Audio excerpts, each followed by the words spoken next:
Bismillahirrahmanirrahim. Today's topic of discussion is MCQs points of medicine M2। तो M2 में start करते हैं। तो सबसे पहला है, अगर प्रोटीन यूरिया 3.5 ग्राम पर 24 आवर से ज़्यादा है, पेरी और वाइडल एडीमा है, तो नेफ्रोटिक सिंड्रोम होता है। नेफ्रोटिक सिंड्रोम अगर बच्चों में होता है तो वह मिनिमल चेन डिजीज़ होता है और इसका बेस्ट रिस्पॉन्स होता है स्टीरॉइड्स के लिए।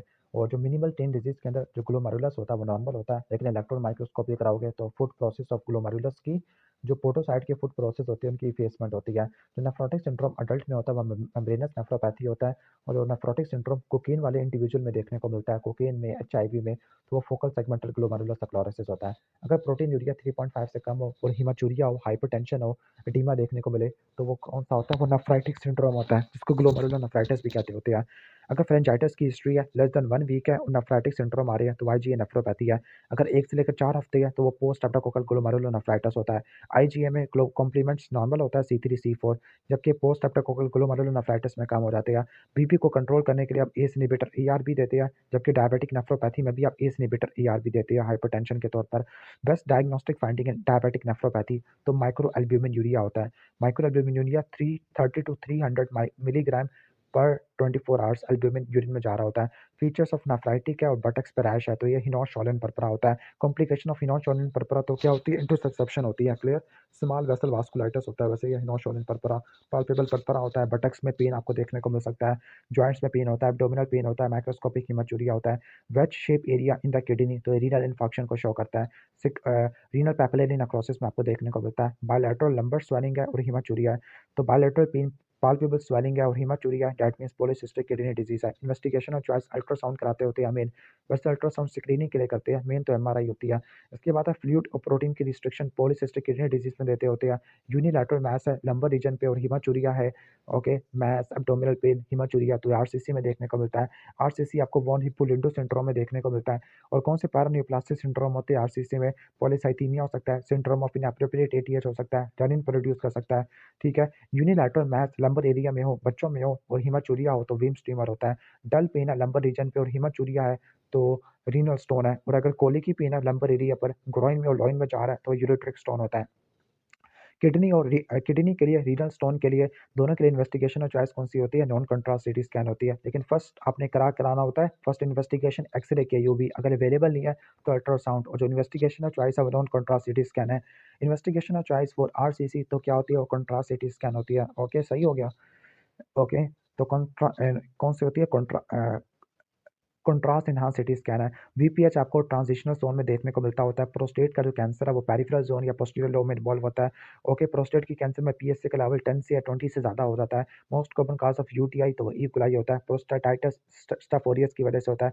ड्रग और चॉइस फॉर यूटीआई, यूटीआई के लिए जो ड्रग और चॉइस होती है वो सिप्रोफ्लॉक्सासिन होती है।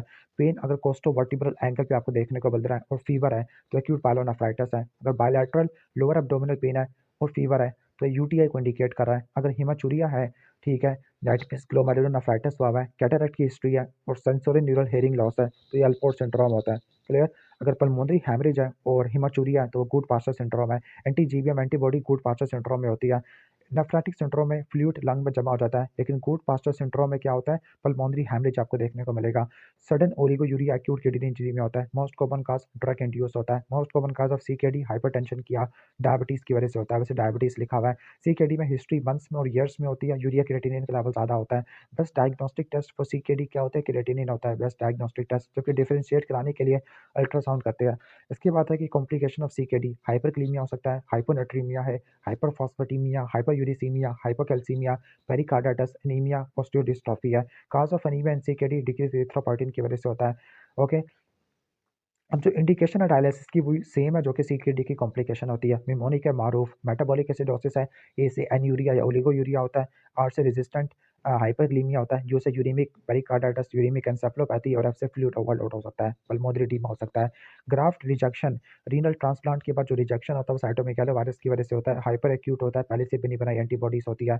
जब एंड स्टेज रीनल डिजीज होता है, जब जीएफआर 15 से कम हो जाता है तो आपने डायूरेटिक्स करो डायलिसिस आपने स्टार्ट करना होता है, जो कि पेरिटोनियल या हीमोडायलिसिस हो सकता है।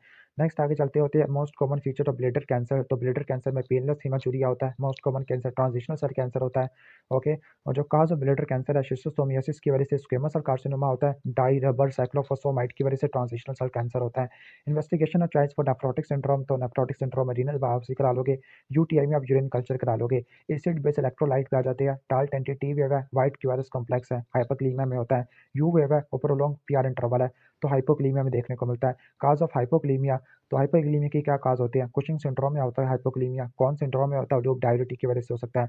हाइपरक्लीमिया, हाइपरक्लीमिया कुशिंग का ऑपोजिट कर दो एडिशन है, जबकि कौन का ऑपोजिट कर लो स्पाइनोलैक्टोन इस्तेमाल की हुई है, पोटेशियम स्पेरिंग डायबिटिक है। हाइपरक्लीमिया का क्या ट्रीटमेंट होता है? इनिशियली आपने कैल्शियम ग्लूकोनेट या कैल्शियम क्लोराइड देना होता है, फिर आपने क्या देना होता है? इंसुलिन डेक्सट्रोज बीटा 2 एगोनिस्ट देना है, सोडियम बाइकार्बोनेट देना होता है, और फाइनली आपने लूप डायबिटिक देनी होती है, या फिर आपने रिजोनियम देना होता है या डायलिसिस करना होता है। नॉर्मल ऑस्मोलैरिटी ऑफ सीरम 280 से लेकर 300 तक होती है। एनी फ्लूइड जिसकी ऑस्मोलैरिटी 300 से ऊपर है तो वह हाइपरऑस्मोलर होता है। अगर प्लाज्मा ऑस्मोलैरिटी ज़्यादा हो जाती है और यूरिन की ऑस्मोलैरिटी कम हो जाती है, यूरिन की ऑस्मोलैरिटी कम हो जाती है मतलब पानी जा रहा है यूरिन के अंदर, डायबिटीज इंसिपिडस है।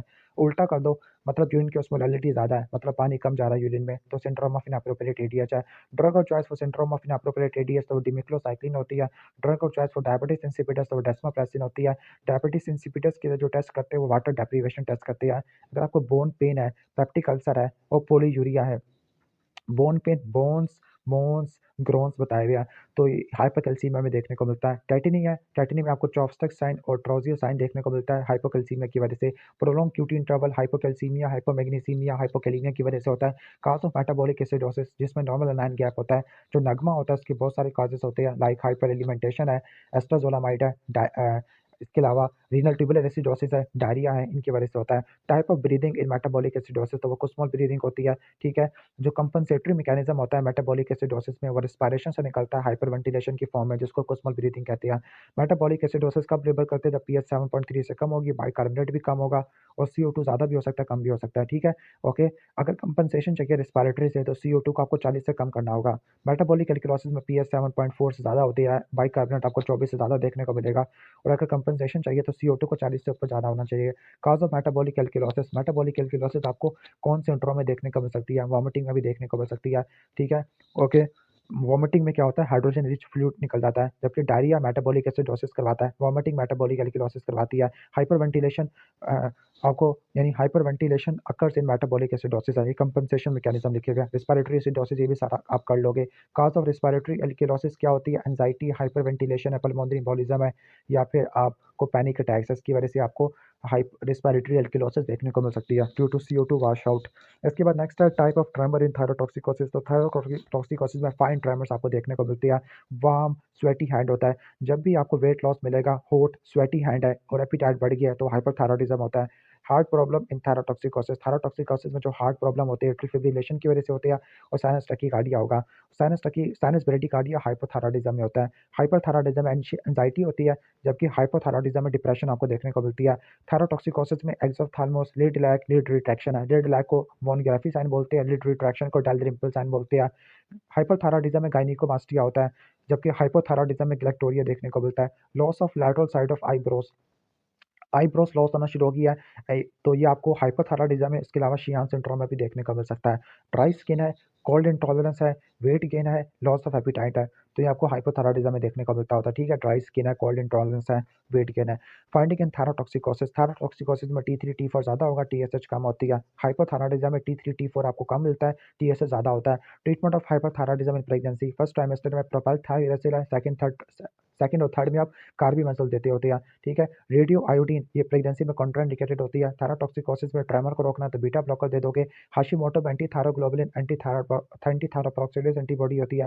हाशिमोटो थायरॉइडाइटिस में लिम्फोमा देखने को मिलता है। रेडिएशन की वजह से पेपिलरी कैंसर देखने को मिलता है। MEN2A MEN2B में मेडुलरी थायराइड कैंसर होता है। अमोलाइड डेपोजिशन देखने को मिलती है। कैल्सिटोनिन होता है। शॉर्ट स्ट्रेचर है, वेब्ड नेक है, स्ट्रीक ओवरी या टनल सिंड्रोम होता है। मोनोसोमी एक्स नॉट है। Investigation of choice for tunnel syndrome तो कैरियोटाइपिंग करानी है। ओलिगोमिनूरिया है, एक्नी है और हिर्सुटिज्म है, तो ये पॉलीसिस्टिक ओवेरियन सिंड्रोम है। फाइंडिंग इन PCOS, तो इसमें आपको LH okay LH over FSH ये बढ़ जाता होता है, ठीक है। प्रोलैक्टिन भी बढ़ सकता है। लार्ज हाइट है, स्मॉल टेस्टीज है, क्लाइनफेलर सिंड्रोम में होता है। Most common cause of hypercalcaemia तो पैराथायरॉयड एडिनोमा होता है। प्राइमरी हाइपरपैराथायरॉयडिज्म का मोस्ट कॉमन काज एडिनोमा या हाइपरप्लेजिया होता है। सेकेंडरी का मोस्ट कॉमन काज CKD होता है। Most common cause of Cushing syndrome का most common cause exogenous steroid intake होता है। T1 जो कि कुशिंग सिंड्रोम करवाता है तो वो स्मॉल सेल कैंसर होता है। Central obesity, moon face, buffalo हम कुशिंग सिंड्रोम में होता है। ओके, कुशिंग सिंड्रोम में क्या मेटाबॉलिक डिस्टर्बेंस होती है? आपको हाइपोकैलेमिक मेटाबॉलिक एल्कलॉसिस देखने को मिलती है। एडिशन में क्या होगा?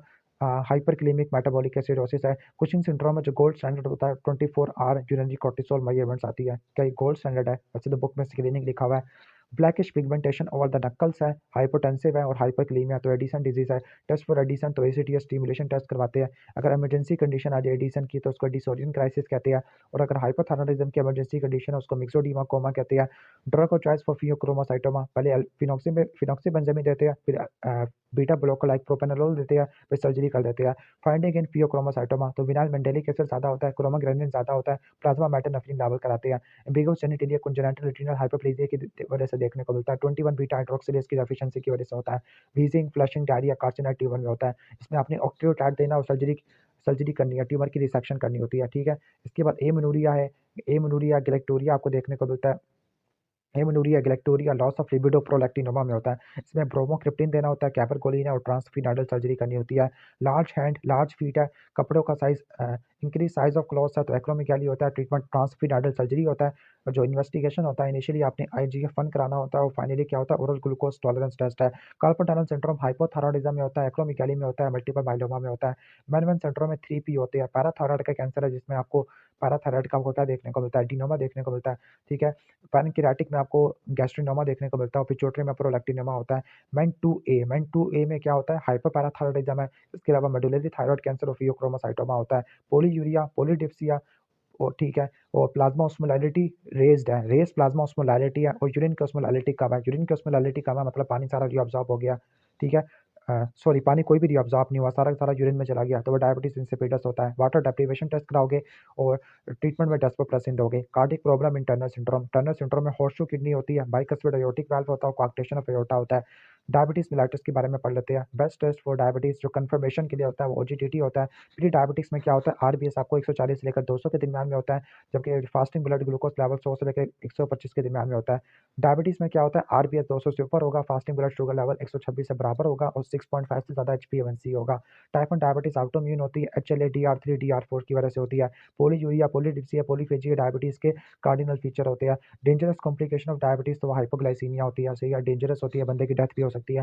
टाइप 2 डायबिटीज़ मेटाबॉलिक सिंड्रोम से एसोसिएटेड होता है। डीके में ब्लड शुगर लेवल 200 से ज़्यादा की होती है, 500 तक गई हुई होती है, कीटोन बॉडी होती है, पीएच कम होती है, बाइकार्बोनेट 15 से कम होता है और डीकेए टाइप 1 में देखने को मिलता है। अब डोज ऑफ इंसुलिन डीकेए में पहले 10 यूनिट का बोलस देते हो, फिर आप 0.1 यूनिट पर केजी पर आवर देते हैं। और जब ग्लूकोज कब दोगे? जब ग्लूकोज 250 से कम हो जाता है, 125 मिलीलीटर पर आवर देते होते हैं। Use of fluid use in DK में आप नॉर्मल सलाइन इस्तेमाल करते होते हैं। और कब हाफ सलाइन देंगे? जब सोडियम 155 से ज़्यादा का होगा, इस केस में आप हाफ सलाइन दोगे। Most common risk factor of DKA in female तो वो यूटीआई की वजह से होता है। इन्वेस्टिगेशन और चॉइस फॉर डीकेए तो डीकेए की जो इन्वेस्टिगेशन और चॉइस होती है वो यूरिनरी कीटोन बॉडीज कराते होते हैं। डायबिटिक पेशेंट है, ट्रेम्बलिंग है, स्वेटिंग और ड्राउजीनेस है, दैट मीन्स हाइपोग्लाइसीमिया हो चुका है। वैल्यू ऑफ हाइपोग्लाइसीमिया 60 या 70 से कम होनी चाहिए। Which disease can cause hypoglycaemia? Addison की वजह से होता है। इसके अलावा आपको हाइपोग्लाइसीमिया इंसुलिनोमा में भी होता है। ड्रग और choice for diabetes mellitus type 2 in obese individual तो मेटफॉर्मिन इस्तेमाल करनी होती है। Complication of metformin lactic acidosis होता है, दैट इज वाई आपने रीनल फेल्योर में या हेपेटिक फेल्योर में नहीं देना होता। व्हाट आर द इंसुलिन सिक्रेटागॉग सल्फोनालयूरिया होता है, वेट गेन कराता है, हाइपोग्लाइसीमिया करवाते हैं। ओके, सीटाग्लिप्टिन, सक्साग्लिप्टिन या डाइपेप्टिडेज 4 इनहिबिटर होते हैं, ठीक है। एक्जिनाटाइड GLP-1 एगोनिस्ट होता है। ड्रग ऑफ डायबिटीज जो कि ऑस्टियोपोरोसिस और कार्डियक एब्नॉर्मेलिटी करवाती है तो वह थायरोलिडाइनोडायोन्स होती है। ट्रीटमेंट और choice for type 1 diabetes insulin देनी होती है। रैपिड एक्टिंग इंसुलिन में इंसुलिन लिस्पुर और स्पार्टे और ग्लोलिसिन होता है। इंटरमीडिएट में लेंटी एनपीएच होता है। लॉन्ग एक्टिंग में ग्लार्गिन, डिटामिन और डाइक्लूटैक होता है। ड्रग ऑफ डायबिटीज जो कि सीवीएस की पेशेंट में इस्तेमाल करते हैं, लाइक कार्डियोवास्कुलर डिजीज में, हार्ट फेलियर वाले में, तो एम्पाग्लिफ्लोजिन इस्तेमाल करते होते हैं। क्लियर? इसके बाद microvascular complication of diabetes, diabetes की जो माइक्रोवास्कुलर कॉम्प्लिकेशन है उसमें न्यूरोपैथी, रेटिनोपैथी, नेफ्रोपैथी है। मैक्रोवास्कुलर में एमआई है, ट्रांजिएंट इस्केमिक अटैक और डायबिटिक फुट होता है। एक पेशेंट ऑफ डायबिटीज है, उसको टिंगलिंग सेंसेशन है लोअर लिम्स में, तो उसको पेरिफेरल न्यूरोपैथी है। डायबिटीज वाली पेशेंट में यूरिन की ड्रिबलिंग है तो ऑटोनॉमिक न्यूरोपैथी है, ठीक है। ड्रग और चॉइस फॉर डायबिटिक न्यूरोपैथी तो आपने प्रीगैबलिन देनी होती है, गाबापेंटिन प्रीगैबलिन होती है। और अगर डायबिटिक नेफ्रोपैथी है तो एस इनहिबिटर देनी होती है। डायबिटिक नेफ्रोपैथी में माइक्रो एल्ब्यूमिन यूरिया होता है 30 to 300 होता है। और रेटिनोपैथी में जो फर्स्ट फाइंडिंग होती है वो माइक्रो एन्यूरिज्म होती है। इसके बाद साइकियाट्री है। साइकियाट्री में आ जाती है like false but fixed firm belief को बोलते हैं डिल्यूजन, परसेप्शन विदाउट स्टिमुलस तो उसको हेलुसिनेशन बोलते हैं, मिस परसेप्शन ऑफ स्टिमुलस तो उसको इल्यूजन कहते हैं, लाइक रस्सी को सांप समझना। अगर पेशेंट ये बिलीव करता है कि कोई बंदा उसको नुकसान पहुंचाना चाह रहा है तो उसको डिल्यूजन ऑफ परसिक्यूशन कहते हैं। पेशेंट ये बिलीव करता है कि उसको कैंसर है तो हाइपोकॉन्ट्रिकल है। पेशेंट ये बिलीव करता है कि उसको कोई स्पेशल पावर है तो वो ग्रेंडियोसिटी या डिल्यूजन ऑफ ग्रेंडियोसिटी है। पेशेंट ये बिलीव करता है कि उसका हेड ही मिसिंग है या उसका कोई बॉडी पार्ट ही नहीं है तो वो निहिलिस्टिक डिल्यूजन है। पेशेंट अगर हेलुसिनेशन सोते वक्त होती है तो हिप्नोगोगिक सोते वक्त, और अ, अगर जागते वक्त होती है तो हिप्नो पंपिंग होती है। ठीक हो गया। ऑडिटरी हेलुसिनेशन शिज़ोफ्रेनिया में होती है, विजुअल हेलुसिनेशन डिलीरियम में होती है, एंजाइटी हाइपरथायराइडिज्म में होती है, और डिप्रेशन हाइपोथायराइडिज्म में होती है। डिमेंशिया ओल्ड एज में है और टाउ प्रोटीन है तो अल्जाइमर डिजीज है। एंटीकोलिनेस्टेरेस ड्रग देनी होती है। फॉर एग्जांपल क्या क्या होती है एंटीकोलिनेस्टेरेस में, ग्लेंटामिन है, इसके अलावा रिवास्टिगमिन है, टोनिपेजिल है। जबकि कूलरटमेट एंटागोनिस्ट में आपकी आ जाती होती है लाइक मेमेंटिन आ जाती है। ओके। एरिया डिफेक्टिव इन अल्जाइमर, अल्जाइमर में हिपोकैम्पस डिफेक्टिव होता है, प्लाक्स और टेंडल मिलते हैं, न्यूरोटिक प्लाक्स और न्यूरोफिब्रिलरी ट्रायंगल्स मिलते हैं। डिमेंशिया आपको हाइपो या हाइपरथायराइडिज्म है या कुशिंग और एड्रीनल में भी देखने को मिल सकता है। ठीक है। Psychological problem after alcohol withdrawal, तो अल्कोहल विड्रॉल सिम्टम होते हैं। इसमें आपने ABCD देना होता है। ए से एकम्प्रोसेट है, बी से बेंजोडायज़ेपिन है, सी से क्लोरप्रोमाजीन है और डी से डाइसल्फिराम है। ओके। अगर आपको कैन मिल रहा, कैन कैन का मतलब है कंफ्यूजन या डिलीरियम प्लस एटेक्सिया प्लस निस्टैगमस, तो वर्निकेज एन्सेफेलोपैथी होता है, थायमन B1 देना होता है। कौन सा विटामिन डेफिशिएंसी होती है अल्कोहलिज्म वाले में, विटामिन B1 की होती है। स्ट्रीट ड्रग कोकेन होता है और ये मिड्रियासिस करवाता है। एक पेशेंट सस्पिशियस है और ऑडिटरी हेलुसिनेशन है तो शिजोफ्रेनिया होता है। ओके। शिजोफ्रेनिया वाला पेशेंट है लेकिन अगर ड्रग यूज कर रहा था, फीवर, ट्रेमर, रिजिडिटी हो गया, ऑटोनॉमिक इंस्टेबिलिटी हो गया तो न्यूरोलेप्टिक मलिगनेंट सिंड्रोम है। ट्रीटमेंट क्या होता है, डेंट्रोलिन है, डायज़ेपाम देते होते हैं। ठीक है। Okay. Which toxicity is common in all schizophrenia drug, तो वेट गेन देखने को मिलता है, खासतौर पर ओlanzapine की वजह से होता है, क्लोजापिन की वजह से ग्रेनुलोसाइटोसिस होता है, सुसाइडल थॉट्स डिप्रेशन में होती है, लॉस ऑफ इंटरेस्ट है, उसका लॉस ऑफ जॉय खत्म हो चुका है ड्यू टू ब्रेकअप है तो ये डिप्रेशन होता है, एमिट्रिप्टाइलिन TCA होती है, फ्लोक्साटिन SSRI होती है, वेलनाफेक्सिन नॉरएपिनेफ्रिन रिएप्टेक इनहिबिटर होती है। ठीक है। स्टेज ऑफ हैप्पी, बंदा एक हैप्पी मूड है और वो अल्टरनेट कर रहा है डिप्रेस मूड से तो वो बाइपोलर डिजीज होता है। एक बच्चा स्कूल में अच्छा परफॉर्म कर रहा है लेकिन वो अकेला समझता है फॉर सम डेज तो ये बाइपोलर डिजीज है। अच्छा परफॉर्म करना फिर आपने आपको अकेला समझ रहा तो बाइपोलर डिजीज है। प्रोफाइलैक्सिस ऑफ बाइपोलर डिजीज तो लिथियम, और लिथियम के साथ क्या देंगे, मूड स्टेबलाइजर दे दोगे। नहीं, लिथियम तो मेनिया के लिए इस्तेमाल होती है तो साथ आप TC ऐड कर दोगे। जबकि डिप्रेशन के लिए आप एंटी डिप्रेसर ऐड कर दोगे, साथ में मूड स्टेबलाइजर है जिसमें वैलिप्रोइक एसिड है, लाइमोट्रिजीन है, ओlanzapine और रिस्पेरिडोन होती है। टॉक्सिसिटी ऑफ लिथियम तो डायबिटीज इंसिपिडस है, हाइपोथायराइडिज्म और एब्स्टिन एनोमली होती है। बाइपोलर डिजीज प्लस स्किज़ोफ्रेनिया तो उसको शिज़ोअफेक्टिव डिसऑर्डर कहते हैं। Fear of going to the crowd या फियर टू द गो बाजार। ओके। यानी किसी क्राउडेड प्लेस में जाने से खौफ ज़्यादा होना तो उसको एगोराफोबिया कहते हैं, जहाँ से एस्केप करना बड़ा मुश्किल होता है। चेस्ट पेन विद पाल्पिटेशन है लेकिन ECG ये सब चीज़ें नॉर्मल है, लेकिन चेस्ट पेन और पाल्पिटेशन हो रहा है तो ये पैनिक अटैक में होता है। ओके। विच डिसऑर्डर अकर इन एंजाइटी, तो एंजाइटी में रिस्पिरेटरी एल्कुलोसिस होता है हाइपरवेंटिलेशन की वजह से। एंजाइटी के लिए आपने डिसेंसिटाइजेशन करनी होती है, स्पेसिफिकली फोबिया में करते होते हैं। ड्रग फॉर एंजाइटी तो SSRI देते होते हैं, मेल TCA भी दे सकते हैं। रिपीटेडली आपने हैंड को वॉश कर रहा है बिकॉज ऑफ द डिजीज तो ये ऑब्सेसिव कंपल्सिव डिसऑर्डर होता है। ड्रग और चॉइस SSRI होता है और इसमें आपने क्या करना होता है, रीमॉडलिंग करनी होती है, एनालिटिकल ओरिएंटेड थेरेपी होती है, इसके अलावा आपने रीमॉडलिंग करनी होती है मॉडलिंग करनी होती है, इसके अलावा रिस्पॉन्स प्रिवेंशन भी होता है। ठीक है। नाइटमेयर आफ्टर वार एक्सीडेंट डेथ है तो नाइटमेयर्स आ रहे हैं, फ्लैशबैक आ रही है तो ये पोस्ट ट्रॉमेटिक स्ट्रेस डिसऑर्डर होता है। 6 महीनों की बात होता है। अगर 1 महीने से कम का हो तो एक्यूट ट्रॉमेटिक, 1 महीने से कम का हो तो एक्यूट ट्रॉमेटिक स्ट्रेस डिसऑर्डर है। इसके बाद एक पेशेंट है जिसको मल्टीपल मेडिकल सिम्टम हो गया लाइक हेडेक है लेकिन कोई काज नहीं मिला तो ये सोमेटाइजेशन होती है। एक पेशेंट है जिसकी मल्टीपल विजिट है हॉस्पिटल में सिंगल डे के लिए और मल्टीपल कंप्लेंट्स है और ड्रामेटिकली डॉक्टर को कन्विंस कर रहा है कि इन्वेस्टिगेशन करो तो ये मुंचेसन सिंड्रोम होता है। अगर मुंचेसन सिंड्रोम बेनिफिट्स के साथ एसोसिएटेड है लाइक लीव चाहिए तो वो मलिंगरिंग होता है। एक पेशेंट ये कह रहा है कि उसके लिम्स में काम करना छोड़ गया, एफोनिया तो डिसोसिएटिव कन्वर्जन डिसऑर्डर होता है, इसमें लाइबिलिटी डिफरेंस होता है। ओके। एक पेशेंट ये बिलीव करता है कि उसका इरेगुलर शेप है उसकी बॉडी का तो ये एगोराफोबिया, नहीं, ये एगोराफोबिया नहीं होता। अगर उसका इरेगुलर शेप है या कहता है कि मेरी बॉडी अच्छी नहीं है हालांकि वो बिल्कुल ठीक ठाक होता है, ये गैरोफोबिया नहीं है। गैरोफोबिया में तो आपने एस्केप करना होता है किसी दूसरी जगह से। इसको मुझे चेक करना होता है, इसका कोई नाम था मुझे खुद भूल गया जहन से। अच्छा, लाइक हम कह सकते हैं कि हाँ, इसको बॉडी डिस्मॉर्फिक डिसऑर्डर कहते हैं। बॉडी डिस्मॉर्फिक डिसऑर्डर है। यंग गर्ल है, फूड नहीं ले रही और एक्सरसाइज करती है। फूड नहीं ले रही, एक्सरसाइज करती है, वेट लॉस होती है, एमासिएशन है तो एनोरेक्सिया नर्वोसा है। यंग गर्ल है, recurrent boots of binge eating है और इसका सेल्फ कंट्रोल खत्म हो गया तो ये बुलिमिया नर्वोसा होता है। रसल साइन है, मिलोरी वीस्टियर है, पैरोटिड ग्लैंड की लार्जमेंट है। रसल साइन क्या होता है? स्कारिंग ऑफ नकल्स को बोलते हैं। और डेंटल इनेमल्स ये भी बुलिमिया नर्वोसा में होते हैं। Metabolic disorder in bulimia nervosa, तो चूंकि वॉमिटिंग है ना तो हाइपोक्लीमिया होगा, मेटाबॉलिक एल्कलोसिस हो जाती है। ECG changes in eating disorder, तो ईटिंग डिसऑर्डर में हाइपोक्लीमिया, थर्स्टी सेगमेंट डिप्रेशन है, क्यूट इंटरवल बढ़ जाता है, टी वेव की इन्वर्जन होती है। ड्रग और चॉइस फॉर ईटिंग डिसऑर्डर, तो आपने एंटी डिप्रेसेंट देना होता है, एसएसआरआई देना होता है। नेक्स्ट है कि एक मदर है, बच्चे की पैदाइश के बाद उसकी आंखों में आंसू आना शुरू हो गया, within the 2 week present किया है, लो मूड है और कोई ट्रीटमेंट नहीं इसको चाहिए, तो पोस्टमार्टम ब्लूज है। एक माँ ने बेबी को डिलीवर किया है, ओके, और उसका सेल्फ एस्टीम खत्म हो गया, अपने आप को वो वर्थलेस समझ रही है, सुसाइडल थॉट्स आ रही है, अपने आप को नुकसान पहुंचाने के बारे में कह रही है, और ये 2 हफ्तों के बाद देखने को मिलता है। अगर विद इन 2 वीक्स हो तो पोस्टमार्टम ब्लूज, आफ्टर 2 वीक्स है तो ये पोस्टमार्टम डिप्रेशन है। और पोस्टमार्टम डिप्रेशन के लिए ड्रग और चॉइस होती है वो टीसीए होती है, ट्राइसाइक्लिक एंटी डिप्रेसेंट होती है। फिर आपने एसएसआरआई बाद में देना होता है। अगर मदर सस्पिशियस है कि इसको इसके बेबी को नुकसान पहुंचा देगा, उसके ऑडिटरी हेलुसिनेशन आ रही है, तो एक पोस्टमार्टम साइकोसिस होता है। और प्रोफाइलेक्सिस के लिए क्या देती है? लिथियम देती है। राइस वाटरी स्टूल कॉलेरा में देखने को मिलता है। ड्रग और चॉइस टेट्रासाइक्लिन या डॉक्सीसाइक्लिन होता है। ब्लडी डायरिया है, टॉक्सिक लुक है, शिगेलोसिस में देखने को मिलता है, जिसको डिसेंट्री कहते हैं। ड्रग और चॉइस है सेफ्ट्राइक्सोन। सही हो गया, ओके। ब्लडी डायरिया, इसके बाद है कि ब्लडी डायरिया या नॉन ब्लडी डायरिया, लेकिन लीवर में मैस देखने को मिल रहा है, तो उमेबियासिस। और ड्रग और चॉइस क्या होती है?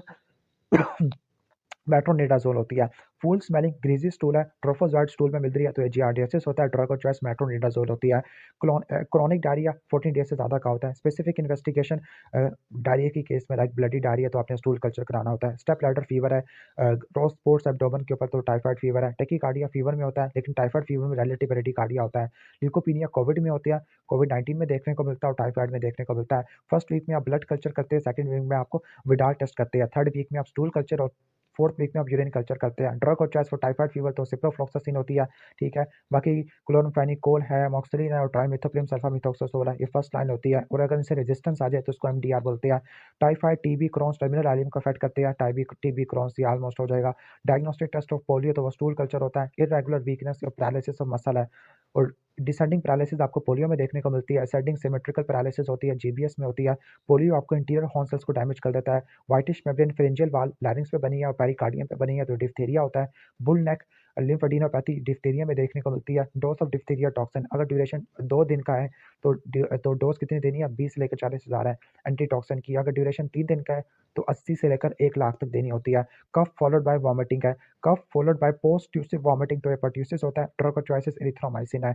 लॉक जा और फिस्टोटोनस टेट्रस में आपको देखने को मिलता होता है। सीजर इन लाइट है, लाइट में सीजर है और टच करने पे सीजर आ रही है। और फिस्टोटोनस है, राइजस सार्डोनिकस है, टेटनस में होती है। इसके बाद टेटनस टॉक्साइड, टेटनस टॉक्सिन की डोज बताई हुई है, ठीक है। जो एंटी टेटनस सीरम होता है ना, इसकी डोज होती है 50 से लेकर 1 लाख तक, जबकि टेटनस इम्यूनोग्लोबुलिन की 3 से लेकर 6,000 तक होती है, ठीक है। इससे पहले हमने क्या पढ़ा था? इससे पहले हमने डिप्थीरिया का पढ़ा था, अब हमने टेटनस का पढ़ लिया। बस 50 से लेकर 1 लाख तक रट्टा मार लेना एंटी टेटनस सीरम का, ठीक है। इसके बाद है कि एंटीबायोटिक फॉर टेटनस, तो वो बेंजाइल पेनिसिलिन देते हैं। मैक्युलर पेपिलर रैश है, कंजंक्टिवाइटिस और कॉप्लेक्स सपोर्ट्स है, तो ये मीजल्स में देखने को मिलती है। विच विटामिन डेफिशिएंट, तो मीजल्स में विटामिन ए की डेफिशिएंसी होती है। Most common complication of mumps तो ऑर्काइटिस होता है, वो फोराइटिस होता है। एमएमआर वैक्सीन आप 12 से लेकर 15वें हफ्ते पे देते होते हैं। Rain drop like rash chicken pox में देखने को मिलता है। स्ट्रॉबेरी टंग कावासाकी और स्कारलेट फीवर में देखने को मिलती है। वेसिकल्स इन टिम्पैनिक मेम्ब्रेन है, सेवंथ नर्व की पाल्सी है तो रेबिसी हैंड सिंड्रोम है। वेरिसिलस जोस्टर वायरस की वजह से होता है। फीवर है, हाई ग्रेड फीवर है, चिल्स है, राइगर्स है, तो ये मलेरिया में देखने को मिलते होते हैं। Clear. Most virulent malarial parasite plasmodium falciparum है, जो मोस्ट कॉमन है वो प्लाज्मोडियम वाइवेक्स होता है। इन्वेस्टिगेशन और चॉइस फॉर मलेरिया, तो वो ब्लड स्मेयर होता है, थिक और थिन जिनसा स्टेनिंग होती है। Types off season in cerebral malaria, cerebral malaria में जनरलाइज्ड टॉनिक क्लॉनिक फिट्स आपको देखने को मिलते होते हैं।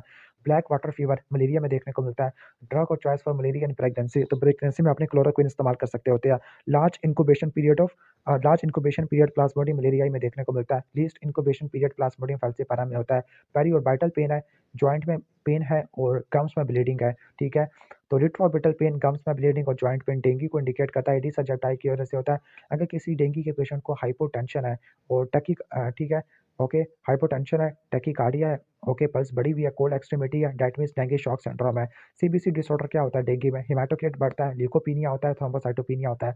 मैक्यूलोपैपुलर रैश है, enlarged टॉन्सिल है after the intake of ampicillin. Ampicillin के बाद रैश होता है तो इन्फेक्शियस मोनोन्यूक्लियोसिस है, एप्स्टीन बार वायरस की वजह से होता है। इसके लिए पोल बोनल टेस्ट करते हैं, शीप के आरबीसी और हॉर्स के जो आरबीसी एग्लूटिनेट होता है उसको बोलते हैं मोनोस्पोट टेस्ट है।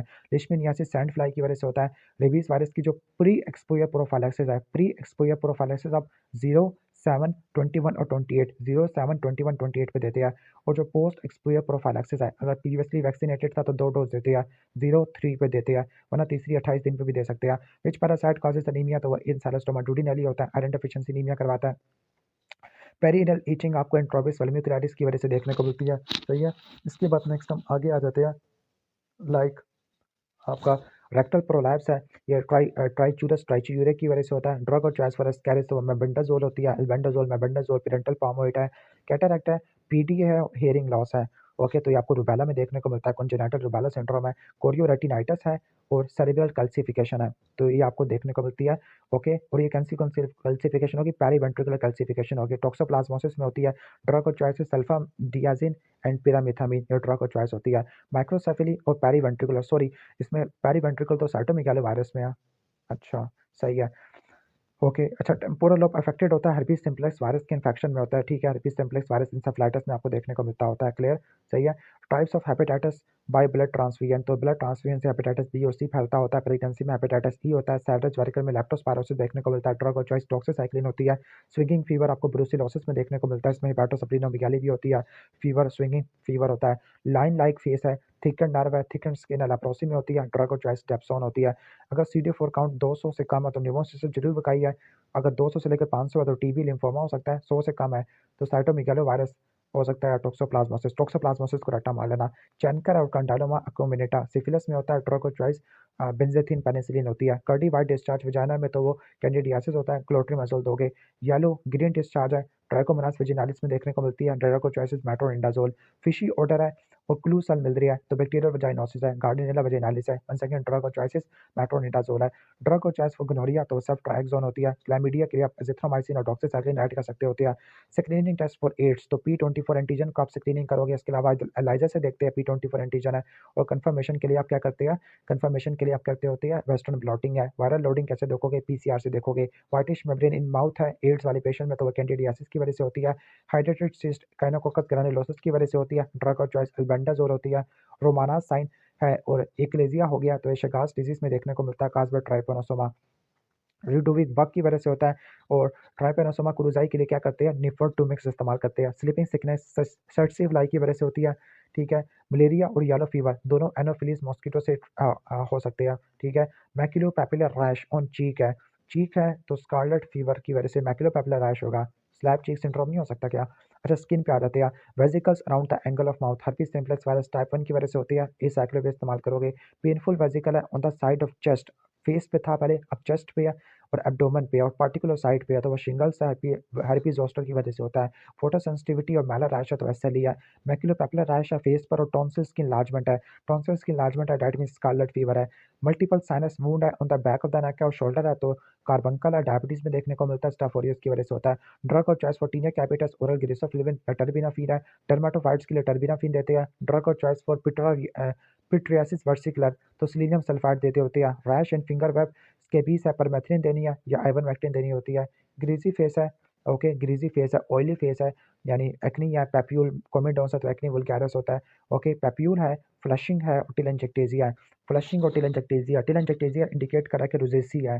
ठीक है। एस्थमा है, रैश है और स्क्रैच मार्क है तो ये एक्जिमा में देखने को मिलते हैं। स्क्रैच मार्क क्यों हो रही है? इची लिगन की वजह से हो रही है। क्रॉनिक एक्जामा में आपको लाइकेनिफिकेशन और फिशरिंग आपको मिलती होती है। साल्मन पैचेस सोरियोसिस में होती है, उस साइन को बोलते हैं वोरोनोव साइन। ओके, ऑस्पिट साइन आपको सोरियोसिस में देखने को मिलता है। प्लाक पोस्टीरियर इथ्रोडर्मिक सोरियोसिस है, गुटाटा सोरियोसिस है, एंथ्रोपैथिक सोरियोसिस होती है। वुलेशियस पैप्यूल लाइकन प्लेनस में आपको देखने को मिलता होता है। पर्पल पोलीगोनल पैप्यूल आपको देखने को मिलता है। विकम स्ट्रायम भी होता है। लेस लाइक पैटर्न है, विकम स्ट्राया है और कोब्रर फिनोमिना लाइकन प्लेनस में देखने को मिलता है। व्हील्स बनती है अर्टिकेरिया के अंदर। ओके, सडन इरप्शन और ब्लिस्टर पूरी बॉडी में है और पर्सन सल्फोनामाइड या एंसर ले रहा था तो टॉक्सिक एपिडर्मल नेक्रोलाइसिस आ जाएगा या सिंपल एरिथीमा मल्टीफॉर्मिया भी लिख सकते हो। बुल्ला है और मिलिया फॉर्मेशन है ओल्ड एज में। ठीक है। ओके, तो बुल्ला और मिलिया फॉर्मेशन बुल्लस पेम्फिगॉइड में होती है। बुल्लस पेम्फिगॉइड में जो एंटीबॉडी होती है, ओके, बीपीए यानी जो आपके जो होते हैं ना हेमिडेस्मोसोम के जो एंटीजन होते हैं 1 और 2 को टारगेट करती होती है। क्लियर? 1 और 2 को टारगेट करती होती है। मैं फिर भी कंफर्म कर लूँ यहाँ से, इसमें जो एंटीबॉडी, क्योंकि यहाँ पर मुझे लग रहा है यहाँ पे कुछ और लिखी हुई है बुक में। 1 मिनट, लाइक अच्छा, इसमें जो एंटीबॉडी होती है ना, लाइक बुल्लस पेम्फिगॉइड में, तो बुल्लस पेम्फिगॉइड में जो एंटीबॉडी होती है, लाइक वो आईजीजी होती है और ये हेमिडेस्मोसोम के खिलाफ होती है। बीएजी, यहाँ पे बीएजी लिखा हुआ है। हाँ सर, बीएजी बुल्लस पेम्फिगॉइड एजी 1 और एजी 2 होती है। Blister with chicken wire appearance है इन यंग, तो चिकन वायर अपीयरेंस आपको बुल्लस पेम्फिगॉइड में आपको देखने को मिलती होती है। लीनियर इम्यूनोफ्लोरेसेंस का पैटर्न आपको देखने को मिलता होता है। क्लियर?